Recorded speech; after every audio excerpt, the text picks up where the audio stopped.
यीशु मसीह के मधुर और मीठे नाम में आज दिनांक 31 मई दिन मंगलवार को हम आप सब अपन के श्रोताओं का हार्दिक स्वागत करते हैं। आज के दिन के लिए जो वचन है वो लिया गया है यहोशू की पुस्तक उसका पहला अध्याय उसका 8 पद। वचन इस प्रकार से कहता है, व्यवस्था की यह पुस्तक तेरे चित्त से कभी ना उतरने पाए, उसी में दिन रात ध्यान दिए रहना, इसलिए कि जो कुछ उसमें लिखा है उसके अनुसार करने की तू चौकसी करे, क्योंकि ऐसा ही करने से तेरे सब काम सफल हो और तू प्रभावशाली होगा। प्रभु मेरे प्रिय लोगों, महान बुद्धि का रहस्य परमेश्वर के वचन के अनुसार जीवन जीने में है। यहोशू के दिनों में पूरा पवित्र शास्त्र उपलब्ध नहीं था, फिर भी व्यवस्था की पुस्तकें थीं जिसकी आज्ञा मूसा ने दी थी। यहोवा ने यहोशू से कहा कि अगर तू प्रभावशाली होना चाहता है, अगर तू भला करना चाहता है, अगर तू हिम्मत और चौकसी करना चाहता है तो ये बातें ध्यान रखना। यहोशू की पुस्तक उसका पहला अध्याय उसके 7 पद में लिखा है कि यहोवा ने यहोशू से कहा, केवल यह बात कर जो व्यवस्था मेरे दास मूसा ने तुझे दी थी उसके अनुसार करने में चौकसी करना, उससे ना तो दाहिने और ना बाएं मुड़ना, और जहाँ कहीं तू जाए तेरा भला ही होगा।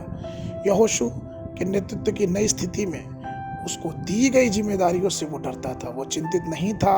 कितने राष्ट्र और कितने लोग उसके ऊपर चढ़ाई किए, और एक बार वचन कहता है कि कनान के 31 राजाओं ने उस पर चढ़ाई कर दिया, फिर भी वो विजय प्राप्त कर लिया। तरीका मात्र एक था कि वो यहोवा की व्यवस्था पर, यहोवा की बातों पे अपनी ध्यान लगाया था, क्योंकि उसको पता था कि सारी बुद्धि, सारी योजनाएं परमेश्वर के वचन से आती है। जैसा गीता का लिखने वाला अपने पहले अध्याय पहले और दूसरे पद में इस प्रकार से कहता है, परंतु जो वह तो यहोवा की व्यवस्था से प्रसन्न रहता और उसकी व्यवस्था पर रात दिन ध्यान करता रहता है। वह उस वृक्ष के समान है जो बहती नालियों के किनारे लगाया गया है और अपनी ऋतु में फलता है और जिसके पत्ते कभी मुरझाते नहीं। इसलिए जो कुछ वह पुरुष करे वह सफल होता है। इस्राएल के राजा को यहोवा की व्यवस्था का अच्छा ज्ञान होना चाहिए था।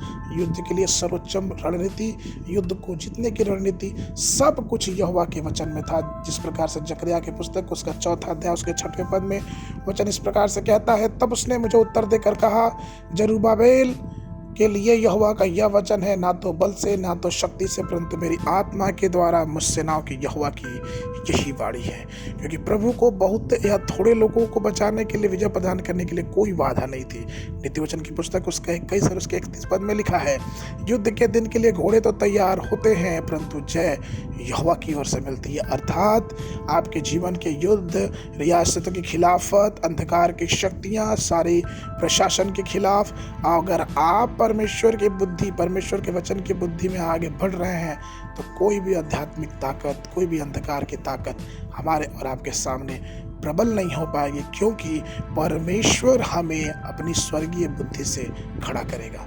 हम पढ़ते हैं अब्राहम लिंकन के बारे में, जो संयुक्त राष्ट्र अमेरिका के पहले नए राष्ट्रपति थे। उसने ईश्वर के वचन को काफी समय दिया, उन्होंने अपने आप को समर्पित किया।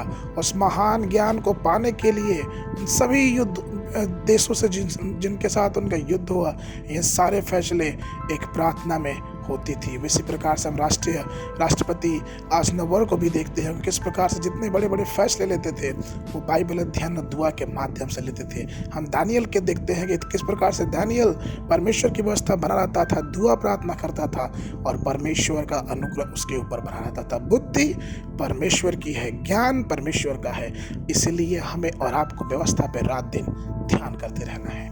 आज के वचन के लिए जो वचन है वो लिया गया है मत्ती रचित सुसमाचार उसका 7 अध्याय उसके 24 पद में। वचन इस प्रकार से कहता है, इसलिए जो कोई मेरी ये बातें सुनकर उन्हें मानता है वह उस बुद्धिमान मनुष्य के नाई ठहरेगा जिसने अपना घर चट्टान पर बनाया है।